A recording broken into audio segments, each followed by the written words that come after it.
Hi, I'm Rhonda Duffy, the owner and broker of Duffy Realty, and this video is about short selling your home. It will cover the when, the where, the how, the what, everything that you need to know. And first, I want to say thank you for considering us in this process. So what we'll cover today is what is a short sell, who qualifies for a short sell, what happens in a short sell, what will you owe your lender at the end of a short sell, what happens to your credit after you successfully short sell a property, what is the one thing that you must have to short sell the property, how we come up with the price, and what to look for in an agent. So what is a short sell? Well, a short sell is a transaction wherein you're asking your lender to take less than what the property's worth and wipe away your debt. Now, they don't have to do this, okay? But what they do say is, if you meet this criteria and if you have this and that, we would consider a short sell. Because remember, you truly owe the debt, no matter what the property is worth. But the short sell system is a very effective way for you to escape that. Now, anyone who can prove a hardship qualifies for a short sell. But the key word there is proof, okay? So if you've had a divorce, a relocation, you've got medical bills, you've got a loss of job, you've got crime in the neighborhood, loss of rental income, a death in your immediate family, your adjustable rate mortgage has reset, or you simply cannot afford to live in the home, if you can prove that with documents and the checklist of docs that they ask you for, then you can qualify for a short sell. So what happens in a short sell is you continue to live in your home if you currently live there, or you continue to have renters in there if they'll allow you to sell your property while they live in there. But this process takes between, I'm going to say, 3 to 5 months, depending on how long it takes to get the one thing that we need and for your lender to answer. So when we get a buyer, then we take the package, a pristine, I might add, package to the lender with your circumstances. And then it takes about 30 to 45 days, and then we'll hear from them. And when we hear from them, they're going to say, okay, yes, we'll accept your terms, or they'll say, we'll accept your terms if you do this. So when they send the if you do this, that's when you decide if you want to close. A lot of people say, well, what will be the if, right? What will I owe the lender? Well, some lenders may ask you for a small contribution and others may ask you for nothing, okay? It just depends on the lender's criteria and who the lender is and what they're doing at the moment, all right? What happens to your credit after it? Well, you will get dinged on your credit and you will not be able to buy a house, I don't think. They may change the criteria soon, who knows? But right now, you can't purchase a home with good credit terms for at least 2 years. But the alternative, if you're thinking about, well, I'll just walk away. Well, of course, foreclosures ding your credit for 7 years, and they send you to collections, and they make your life, quote, this is from people who have experienced it, living hell. So I think the alternative of a short sale versus a foreclosure is much better for not only your credit, your psyche, and your wallet, but also just because it's an option that you have that allows you to do the right thing. That's what most sellers report when they go through the short sale process of why they want to do a short sale. So there is something that you need to know, though. We can sit around and talk about it all day long, the semantics of how you need, a short sell, and you got this or that, and you're in this much debt and blah blah blah. But what we need is a buyer. All right.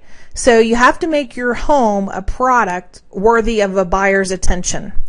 Just because the price is lower than what would be a traditional fair market value, it's not that much lower, and it requires some diligence on your part. Okay. Nothing happens without a buyer. Because the reason that the bank would accept doing a short sell is because we've arranged it to be taken off their hands. If they foreclose, they've got it in their inventory. And if they short sell, they've got it off their hands. So you've got to remember that we've got to find someone who wants to take it off their hands. How do we come up with a price? Well, this shocks a lot of people, but because I think a lot of people just have the notion, well, bank's negotiable, they want it off their hands, they'll do anything. No, they won't. They have a certain lender criteria and ratio that they use, and that's based on your private mortgage insurance. So if VA, FHA, you know, all the independent private mortgage insurance, Fannie, Freddie, any of those places did your loan, they're the ones who are actually going to be paying the difference to the bank. All right. So the bank is not going to take a loss. They won't. They'd rather foreclose and put it on their books than take a loss.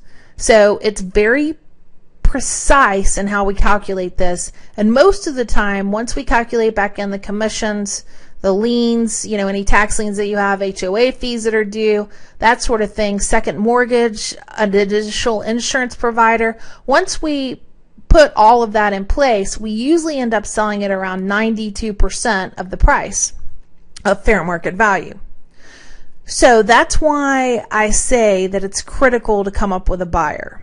You know, buyers in this market like to go around at the first of their transaction saying, well, I'm going to buy a house at 60 cents on the dollar. Well, that's not what this house is going to be priced at. But short sales are still a great value, and a lot of buyers are attracted to them.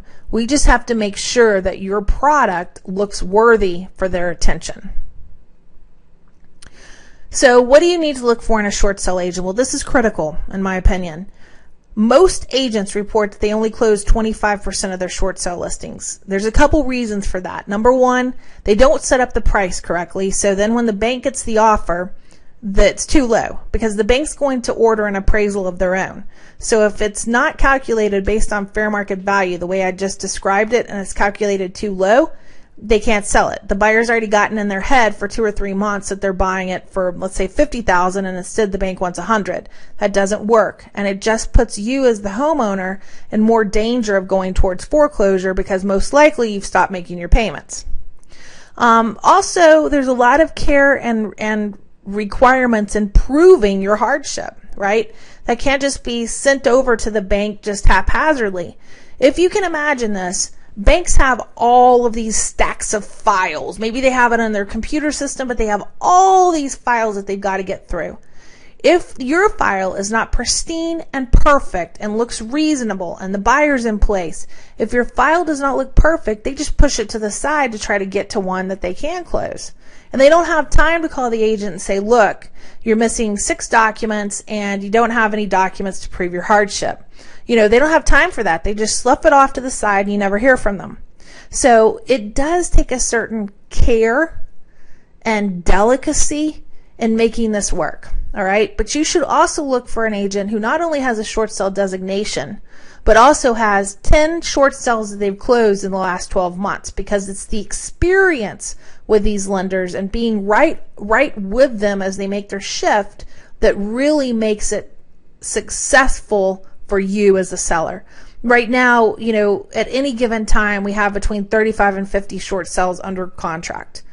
We have about 100 to 150 listings at any given time. But it is a delicate process. You can't just keep lowering the price to make it work, and you can't send in a messy package. All right. So it really, my short sale division has to be based on somebody who really, you know, really is a detailed, meticulous bean counter, if you will, you know, but they don't even count beans. They're just looking at documents. I do have the only designation in Georgia for Elite CDRS. And we do close a lot of short sales. I'm very proud of that. So when you need help, here's the key. Call us as soon as you get the inkling that you need to do a short sale. Time is very precious. The more time you can give us, the better we can serve you. The more chance we have of getting a short sale done. If you call us because you're going into foreclosure next Tuesday, we probably won't be able to get it done. Sometimes we can get it done, but we have to act very quickly. All right. So you can view more information, testimonials, closings, listings, all on DuffyRealtyOfAtlanta.com.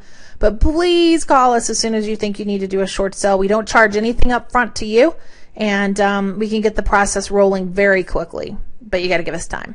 Thank you again for your consideration. I hope that, you know, if you're forced or you're thinking, well, geez, you know, should I do a short sale or a foreclosure?